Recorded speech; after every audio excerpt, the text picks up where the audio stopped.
shock, Belarus and Russia are launching Oreshnik. The nuclear regime has been activated. Moscow and Minsk are baring their teeth. Are the West 2025 exercises just a cover, or is a nuclear strike inevitable? Watch all the details right now. Russia and Belarus, during the joint West 2025 exercises, are planning to practice the use of nuclear weapons and Oreshnik. Of course, we plan to work on issues related to planning the use of nuclear weapons. For us, this is an important element of strategic, above all, deterrence. As for Oreshnik, the head of state has already spoken about it more than once. All decisions have been made, the location has been determined, and work is underway.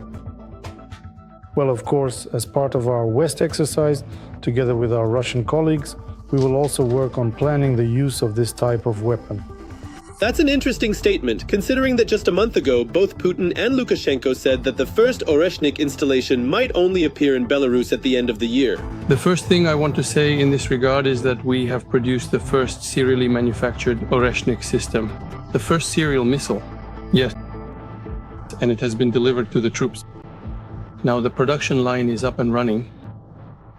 That's the first point. Second, our specialists, both Belarusian military experts and Russian ones, have chosen the site for future positions. Work is currently underway to prepare these positions. So most likely, we will resolve this issue by the end of the year. Well, we're not rushing. We're proceeding calmly. There's no need to rush ahead. We both understand perfectly well that even if they have started serial production, as Putin said during that meeting on the bench, it only happened just recently. So there aren't and won't be any large quantities of this Oreshnik, because again, our intelligence and military experts say that it's more of a one-off product. There are actually a lot of stories connected to Oreshnik and Belarus coming straight from Lukashenko himself. At one point, he claimed he didn't know that the components were being made in Belarus. Then Lukashenko boasted that he would personally decide when to press the button. You probably noticed that my only condition for Putin was this. We in Belarus will determine the targets, not the Russians. But you'll help us operate it since we don't know how yet. So we'll be pressing the button together, God forbid if it ever comes to that. But we will be the ones to determine the targets. He agreed. On the one hand, the first internal propaganda goal is being addressed. Look, we're surrounded by enemies, but we have a very powerful weapon called Oreshnik. So don't be afraid and stick with me with Lukashenko, and everything will be fine for you. And the second propaganda objective is aimed at the external audience, which the Belarusians are now carrying out, essentially trying to scare Western countries. The most interesting thing is that the upcoming Zapad 2025 exercises are being presented as very safe and even peace-loving. There are currently more than 30 military attaché representatives in our country, 9 of whom are from NATO countries. They will also have the opportunity. We are inviting all of them to observe our exercises. In doing so, we once again emphasize our peacefulness and openness and the fact that we truly want to reduce this military tension, which unfortunately we see and feel. As they say, we are taking the first step. Even Lukashenko himself directly refuted the rumors about where that supposed attack was being prepared from. We proved to all of them that we are not planning to attack you and that we will be conducting the exercises in the center, deep inside Belarus. For what purpose? The exercises? Yes, the changes in the exercise plans. So as not to give you, as I already said, any reason to further accuse us of being aggressors, of planning to attack, at the very least, the countries of Eastern Europe, Poland, the Baltic states, and especially Ukraine. On the contrary, I would actually interpret this interview and Lukashenko's shifted emphasis as real evidence that such an operation is being prepared by the Russians and that in no way have they, so to speak, abandoned or retreated from carrying it out. As for the Oreshnik, they started off, as they say, on a high note, boasting that it was the most innovative and deadly weapon, threatening to wipe the entire West to dust with it. But everyone can see how it ended, with isolated public statements and zero real results. Every voice matters. Join our community, support independent journalism and help us bring you the truth from Ukraine. Become a member of Ukraine Today. Join us now. Shock! A fiery inferno in the Russian rear. Ukrainian drones have unleashed a true apocalypse on enemy military targets. Everything is ablaze, factories are paralyzed, the Kremlin is in panic. Operation Retribution, Ukrainian drones are tearing the Russian Federation's military infrastructure to pieces. These shots have taken the internet by storm. Please do not be afraid at all. What is this? What's going on? Huh? It's nothing to worry about. Ah! Are they flying? Where? Where are they flying to? Fires at factories and closed airports, that's how August began in Russia.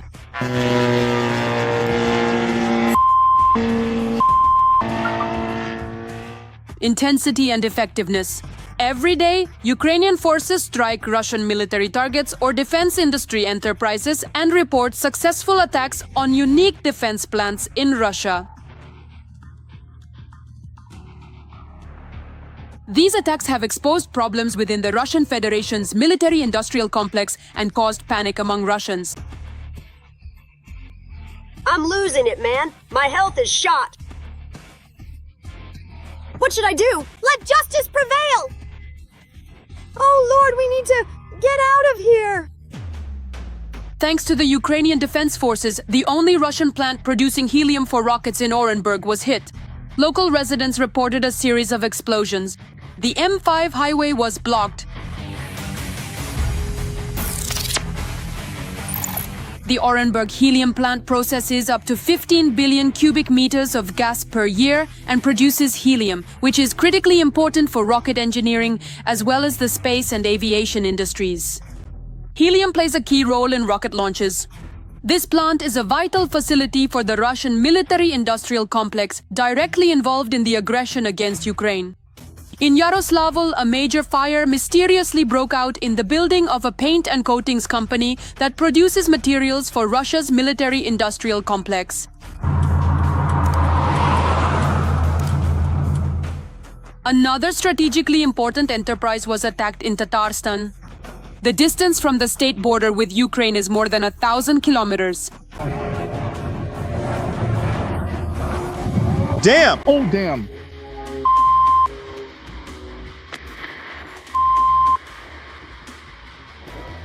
UAVs reached the workshops in Yelabuga. Here, on the territory of Alabuga, is the headquarters of the company that manufactures combat drones.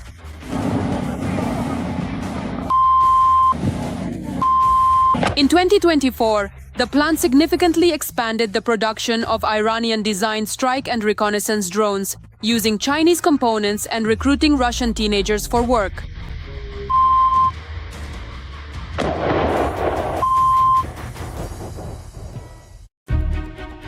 The defense forces gave Stavropol's Monocrystal an explosive night. Monocrystal specializes in the chemical industry, producing synthetic sapphire for optoelectronics, which is used in military equipment. It's going. They hit it, yes, they hit it. They hit the oil depot. Here's our strike. Russia. That's it, folks. Monocrystal also produces silicon carbide, which is used in armor protection, radars, and military electronics. Monocrystal fulfills state defense orders for the Russian Federation.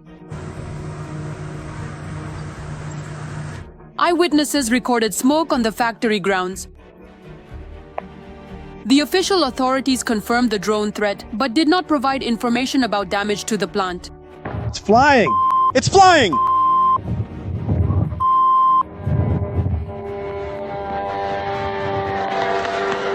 It's firing! At both of them! In Arzamas, Ukrainian drones attacked the instrument-making plant. One of the country's leading enterprises in the defense industrial complex with a 60-year history. The plant produces devices for the aviation, missile, and space industries.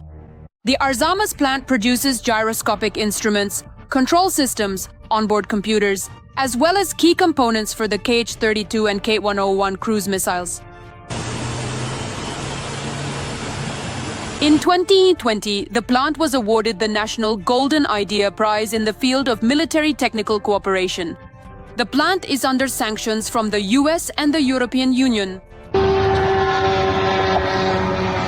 Before the successful attack, a note appeared on the Vysota resource, which is dedicated to news about the military-industrial complex, stating that the plant had acquired new equipment.